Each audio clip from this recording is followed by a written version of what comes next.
program studi Teknik Informatika Universitas Nusa Putra. Konsentrasi saya adalah Software Engineering dan Development. Pada konsentrasi tersebut saya mengajar pada salah satu mata kuliah, yaitu Rekayasa Perangkat Lunak dengan bobot 3 SKS yang diberikan pada semester ganjil pada kurikulum 2023 berbasis Outcome Based Education ataupun OBE. Nah, mata kuliah ini bertujuan untuk memberikan pemahaman menyeluruh mahasiswa terhadap konsep dasar rekayasa perangkat lunak, mulai dari proses pengembangan, analisis kebutuhan, desain antarmuka, hingga pengujian dan pemeliharaan perangkat lunak. Pembelajaran ini dilakukan dengan pendekatan Student Centered Learning ataupun SCL dan Problem Based Learning ataupun PBL melalui berbagai metode seperti di kelas, diskusi, tutorial, praktikum maupun serta e-learning. Nah, capaian pembelajaran mencakup kemampuan memahami dan menganalisis perangkat lunak dan kebutuhannya, serta membangun dan mendokumentasikan perangkat lunak berdasarkan hasil analisis yang bisa kita kenal SKPL ataupun spesifikasi perangkat lunak. Pada mata kuliah ini, penilaian terdiri dari kehadiran, kuis, tugas, diskusi, ujian tengah dan akhir semester, serta proyek yang dikaitkan dengan penelitian ataupun pengabdian masyarakat. Referensi yang bisa digunakan dalam penunjang pembelajaran antara lain buku Software Engineering, Sommerfeld, Pressman, dan contoh-contoh dari jurnal Software Engineering. Mata kuliah ini disusun untuk membekali mahasiswa dengan keterampilan dan pengetahuan yang mendalam serta relevan dalam bidang pengembangan perangkat lunak. Berikut ini pemaparan video pembelajaran saya untuk PDD UKT PT 2025. Sebelumnya, perkenalkan dulu, nama saya Ibu Anggun Ferdina. Saya dari program studi Teknik Informatika, konsentrasi saya Software Engineering and Development.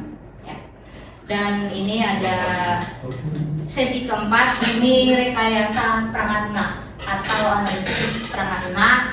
Ini sebenarnya fundamentalnya dari software ya. Nah, tujuannya itu memahami kebutuhan analisis perangkat lunak, mempraktekkan data flow, modeling, serta dapat membuat dokumen SKPL. Percuma kamu bisa ngoding juga, tapi kalau awalnya kamu analisis kebutuhan aja nggak bisa, ya. Terus kamu file output dari setelah kita menganalisis semuanya itu dokumen apa sih yang harus kita persiapkan? Itu ada di software. Nah ini referensi yang saya gunakan ya. Ada slide perkuliahan dan beberapa jurnal.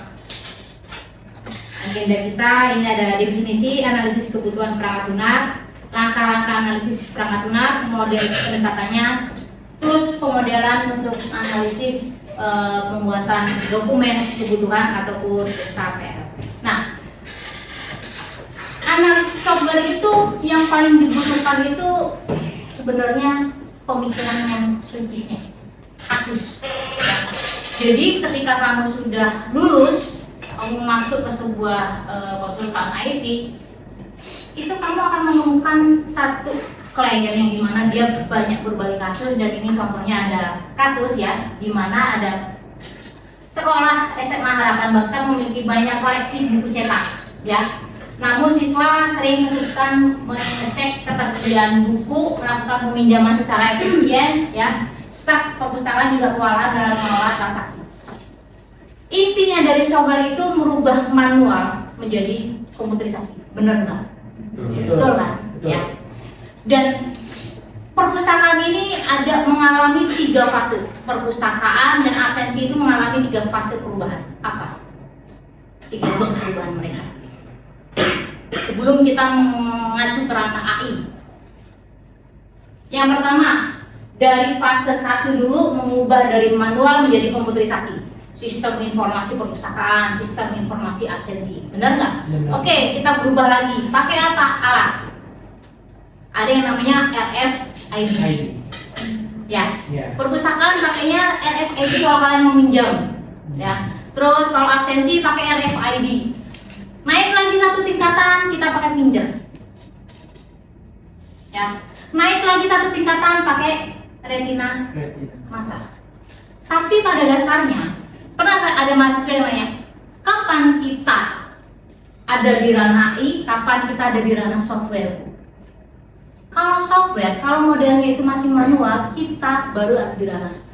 Tapi kalau datanya sudah ada nih, data secara komputerisasinya udah ada, baru kita bisa masuk ke ranah AI ataupun machine learning. Percuma kamu mau bikin retina mata, dasarnya juga nggak ada kok. Kan berarti kamu harus menghimpun data dulu komputerisasinya. Gitu. Tingkatannya gitu.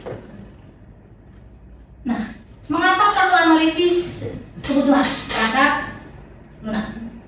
Goalnya, yang pertama untuk memenuhi kebutuhan rekayasa perangkat lunak, ya. Sangat mempengaruhi sukses atau gagalnya pelaksanaan pengembangan perangkat lunak. Menurut hasil survei, 56% kegagalan proyek pengembangan perangkat lunak ini dikarenakan ketidaklengkapan dari pendefinisian kebutuhan perangkat lunak, ya. Karena yang sering terjadi, klien itu punya duit 50 juta, tapi yang kalian berikan adalah produk seharga 30 juta. Dan kalau di luar dari IT, tahulah jembatan kayak gimana, ya kan, dan lain sebagainya. Nah, analisis kebutuhan itu membutuhkan banyak waktu. Nggak bisa kita nge-timeline bahwa analisis kebutuhan itu 1 minggu ya, nggak bisa. Analisis kebutuhan 2 minggu ya, nggak bisa. Itu paling nggak kita ada 1 bulan. Karena apa? Mintanya si klien itu kayak gimana sih? Karena ujung tombaknya itu orang analis. Sebelum kamu ke orang produksi. Orang produksi itu kita bisa menyebutkannya orang database, orang desain, ya. Terus orang programmer itu orang-orang produksi. Tapi ujung tombaknya adalah orang analis. Nah, biaya percatatan dan perubahan. Sudah apa? Ada yang namanya SDLC. Software Development Lifecycle, ya. Mungkin kalau sekarang itu kita mau pakai sistem informasi, kita mau pakai Android, tetap pakai SDLC, ya. Kita bisa menyebutkannya softwarenya itu X. Di sini ada requirement, desain, implementasi, ya, testing dan deployment. Nah, langkah-langkahnya seperti apa untuk analisis perangkat lunak? Yang pertama, menentukan kebutuhannya dulu. Benar apa enggak? Oke. Data atau informasi yang apa yang akan diproses, sistem seperti apa yang diinginkan. Oke. Yang kedua, memahami menganalisis kebutuhan, mengubah dari yang tidak terstruktur, ya, untuk menjadi model baru. Model baru itu intinya model yang menggunakan komputerisasi. Di sini contohnya ini, pernah nggak kalian di satu pabrik yang absensinya masih pakai kertas? Oke, maksudnya pakai kertas itu ada satu alat, jadi dia itu masukin, ya, itu masih ada ya? Oke, belum ngalamin ya? Nah, terakhirnya setelah kalian tahu semuanya, kalian membuat yang namanya dokumen software requirement, ya, atau SKP. Ini berisi analisis, ya, hasil analisis lebih detail. Nah, modelnya ini yang pertama ada berorientasi aliran data flow orientasi, ya, atau functional oriented, ada berorientasi struktur data, ada berorientasi objek. Analisis yang sedang berjalan. Jangan kalian hilangkan yang pertama masalah tersebut. Yang kedua, proseduralnya jangan kalian hilangkan, ya. Yang ketiga, aliran dokumennya. Lalu aturan bisnis. Contohnya, kita pembelajaran pakai si akad. Jangan jauh-jauh dulu deh. PMB, penerimaan mahasiswa baru. Mahasiswa datang, tetap nggak mahasiswa datang? Tetap, ya. Kalau kalian hilangkan, proses bisnisnya perusahaan hilang, aturan bisnisnya, ya kan? Terus kalau mahasiswa datang, dia daftar. Yang biasanya daftar pakai formulir, kita ubah menjadi komputer. Di situ ada datanya. Oke, kita ubah. Setelah itu baru kita melakukan tes Ya, tes itu biasanya pakai kertas. Kita ubah menjadi pakai sistem, ya. Masalahnya kita nggak merubah, prosedurnya kita nggak merubah, dokumennya pun tidak merubah. Dengan adanya tes, kalian itu masih tetap punya dua keputusan, lulus dan tidak lulus, ya. Lalu aturan bisnisnya tidak dirubah. Mentang-mentang ada sistem, kalian gratis biaya kuliahnya enggak, ya, tetap, ya. Hanya itu aturan bisnis tidak boleh dirubah. Nah, analisis masalah, kemampuan untuk mengenal elemen-elemen situasi dalam permasalahan. Nah, ini memahami komponen apa saja yang dimana dia yang disebut bisa kritis. Prosedural, sudah pernah prosedural? Prosedural, yang flowchart teknik, ya. Kalau tambah itu kayak gimana, delete itu kayak gimana. Nah, di dalam software ini kita itu ada yang namanya CRUD. Tahu CRUD? Tahu. Read, rename, update, delete. Ya. Induknya kalau orang-orang programmer biasanya bilang data masternya. Ya. Kalau orang basis data namanya DDL. Benar nggak? Data Definition Language. Kalau DML apa itu? Data modeling. Data Manipulation Language, itu berupa string. Nah, prosedural ini rangkaian aktivitas, ya, tugas, langkah, keputusan, perhitungan proses, ya, yang dijalankan menghasilkan suatu tujuan yang diinginkan, ya. Ini suatu sistem atau sebuah akibat. Sebuah prosedur biasanya mengakibatkan sebuah perubahan data. Di situ ada aliran datanya. Nah, aliran dokumen manual. Ini dalam prosedur yang sudah dituliskan terdapat dokumen-dokumen yang diinginkan, ya. Dokumen tersebut mengalir untuk menunjang suatu prosedur. Oke. Aliran ini dimodelkan menggunakan flow map. Nah, ada yang namanya aturan bisnis. Kira-kira nih, kalau perusahaan ingin menerapkan sistem, mereka mengejar apa? Pabrik-pabrik di sini kenapa tidak sekarang tidak rekrutmennya tidak ada yang SMA atau SMK? Karena mereka nggak mau nih. Pabrik-pabrik sekarang itu sudah menggunakan sistem, ya, pabrik sekarang. Coba cek. Saya tidak mendiskriminasikan bahwa, tapi penggunaan sistem itu akan lebih mumpuni orang-orang S1, ya, ketimbang orang-orang yang non S1. Dan perusahaan itu tidak akan mengeluarkan cost untuk pelatihan. Dia karyawan baru, dia, ya, daripada saya ngeluarin cost untuk pelatihan, ya kan, pelatihan seminggu gitu kan, mending saya ngerekrutmen udah di atasnya dia, ya kan, daripada sistem saya rusak karena ketidaktahuannya manusia. Makanya kenapa pabrik rata-rata dia rekrutmennya S1, karena dia punya aturan bisnis tersendiri, ya, aturan yang berlaku dan sedang berjalan pada sistem.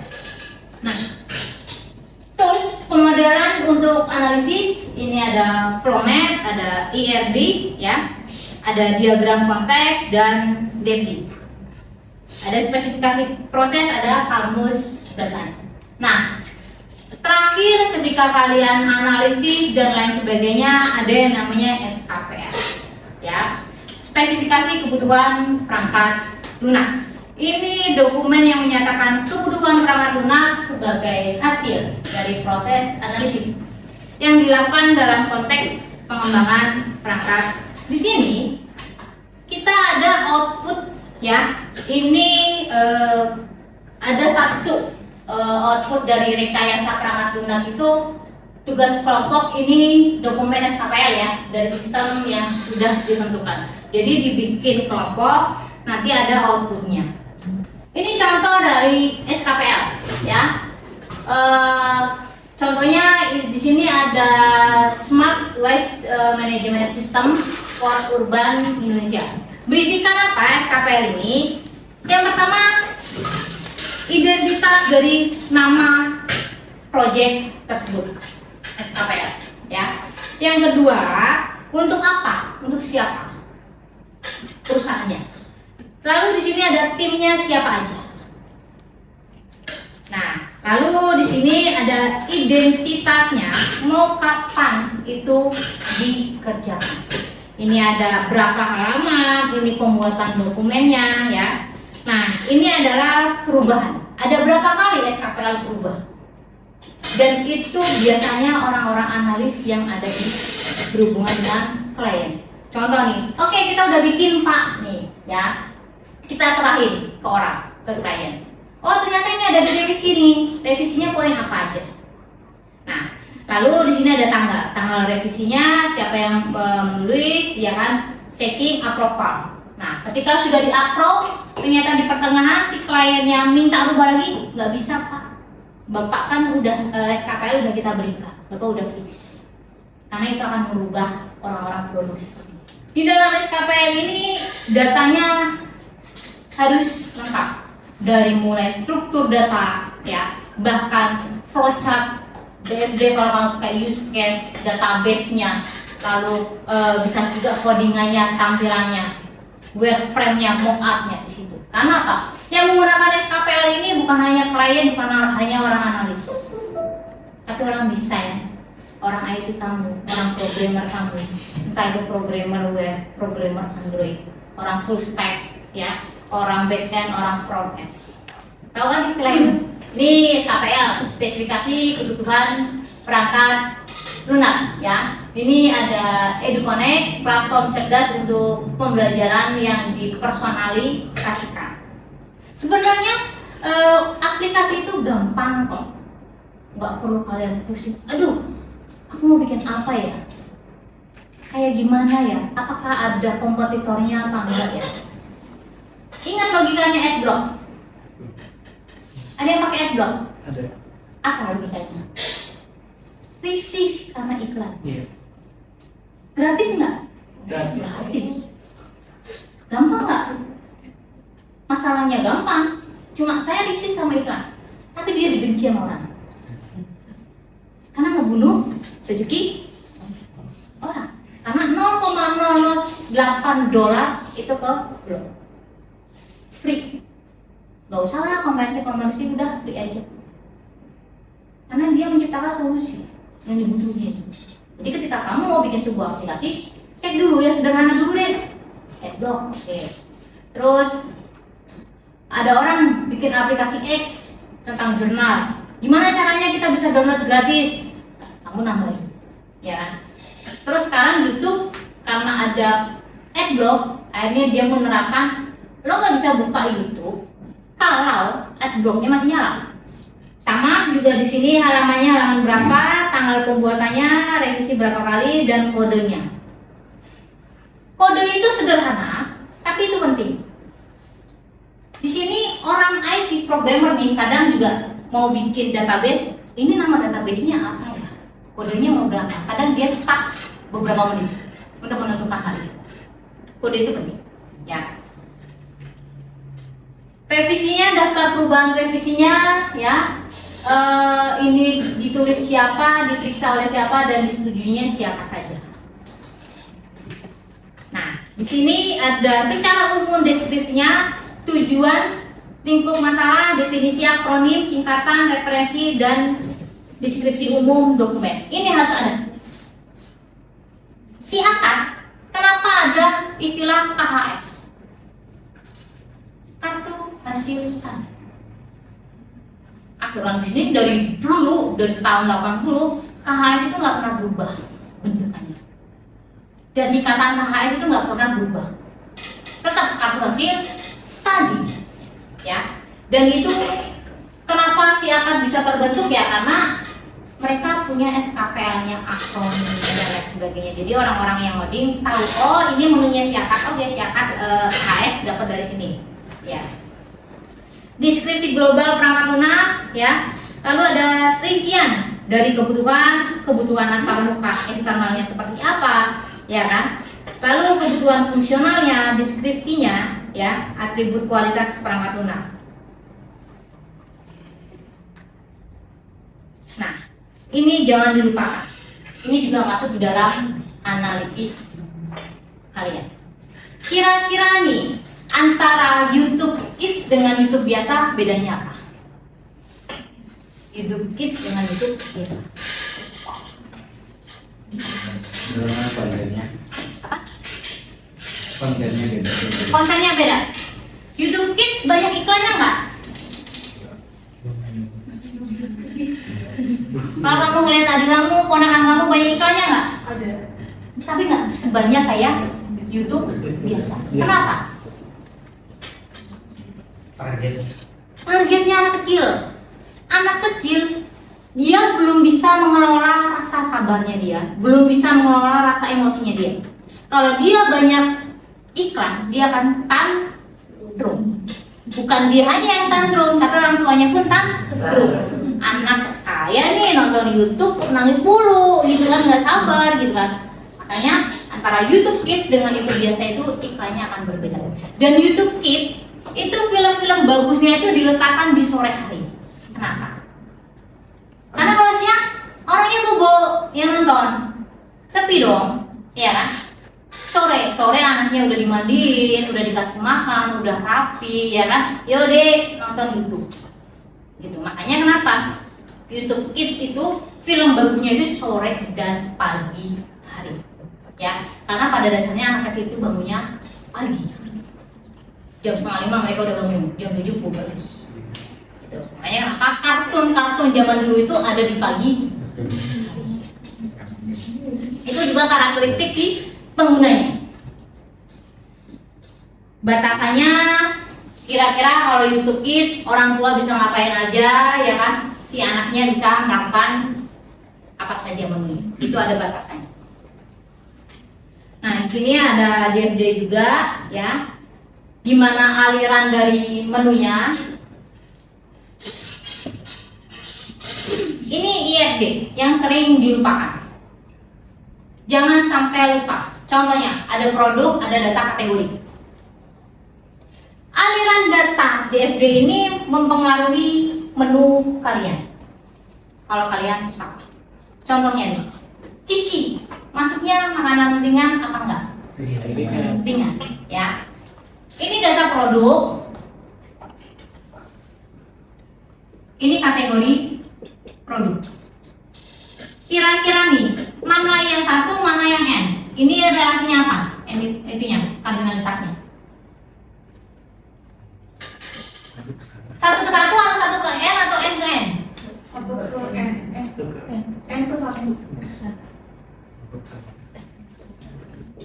Apa? Satu ke N. Satu ke N? Satu kan? Satu ke N? Iya. Coba ya. Satu produk Bisa. banyak produk satu Kategori. banyak kategori satu produk. Kalau N ke N nggak bisa, ya. Ini bisa ditentukannya kayak gini. Kalau umpama, oke, satu produk itu bisa banyak kategori, mungkin nggak? Satu produk bisa banyak kategori. Bisa. Satu produk, ciki, makanan ringan, bisa nggak? Ciki juga makanan berat? Nggak bisa. Itu akan mempengaruhi tampilan, ya. Oke, berarti cek box dong. Nggak bisa dia dua kali. Kalau dua berarti tampilannya akan cek box, ya. Itu akan mempengaruhi si orang IT-nya apa? Akan paham. Dari mulai IRD dia akan mengetahui hal itu. Oh, ya, berarti ini satu ke N atau berapa ke N. Oke, berarti nanti dia dropdown ataupun cek box. Eksternal antara hardware juga sama. Kalian harus memikirkan itu. Ya. Contohnya, Mobile Legend. Kalau Mobile Legend nggak keren nih, kamu mau nggak instan Mobile Legend 1 GB? Nggak mau. Ketika ada aplikasi, ya, tambahin nih.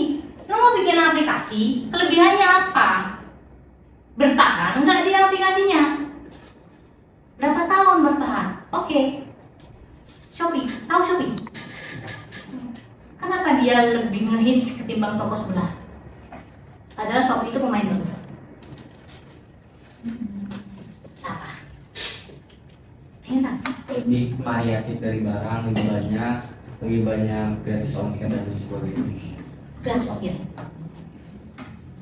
Kalau kamu oke, saya mau bikin e-commerce. Ada mainan gaduan, dua-duanya ada. Produk dua-duanya ada, benar nggak? Kategori produk dua-duanya ada. Ya, keranjang dua-duanya ada. Shopee dengan toko yang lain. Cuma dia punya satu nih kelebihan orang analisisnya. Kita ngejar orang Indonesia, pasarnya orang Indonesia. Gratis ongkir. Walaupun harganya, wih, ini harganya 11.000 ya, gratis ongkir. Toko sebelah harganya 7.000, nggak ada ongkirnya. Tapi di sini ada gratis ongkir. Seneng nggak kamu? Itu di luar sistem nggak? Di luar sistem. Itu nggak ada di sistem. Maksudnya gini loh. Di luar sistem itu analisis si penggunanya. Kita pahami dulu karakteristik si penggunanya dulu. Oh, penggunanya orang-orang kita itu suka belanja, konsumtif, ya. Oke, kita kasih aja gratis ongkir. Beres kok. Langsung kan? Flash sale. Orang-orang Indonesia suka flash sale. Toko sebelah belum ada flash sale. Lalu sekarang toko sebelah ada flash sale. Bagi kompetitor nih, ya, sekarang ada yang namanya Shopee Food. Mudah nggak dia? Kok kenapa dia tahun keberapa baru ada si Shopee Food? Kenapa? Jelas. Kalau saya tanya pada Maret. Oh. Dia udah punya datanya. Dia udah punya data kamu dari mulai jalan kamu jalan apa, gang kamu, kecamatan kamu, dia udah punya datanya. Sebelumnya, ketika kamu masukin alamat di sini, itu nggak ada pattern alamat. Sekarang ketika kamu mau ngisi, itu ada pattern alamat. Nah, dia gunakan sama apa? Sama si HP kamu yang di situ ada GPS-nya. Oke, kita bisa kok. Kenapa? Dia udah punya data. Kan saya bilang, ketika satu tingkatan di IT teknologi itu yang penting datanya sudah ada dulu. Kalau datanya sudah ada, lo mau ngapain juga bebas. Muncullah sebagai kompetitornya sih, Grab, Go. Mudah nggak? Mudah, karena dia udah punya datanya. Cuma dikiranya pernah nggak secara flash sale itu dari satu orang ke orang yang lain itu beda produknya? Percaya? Produknya beda. Kamu udah ngerasain ketika kamu ke flash sale, kok ini flash sale produk yang aku suka ya? Tapi kamu nggak pernah check out, selalu ada di keranjang.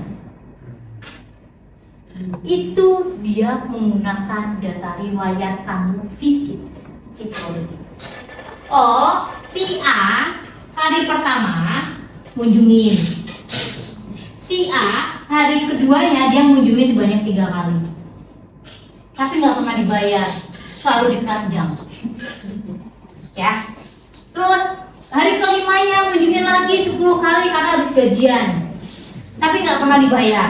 Oke, ketika ada momen nih, ini tanggalnya ini tanggal 10. Terus berikut lagi, terus tanggal 10 lagi dia kok dia selalu di tanggal 10 itu banyak ya mengunjungi produk-produk yang dia suka.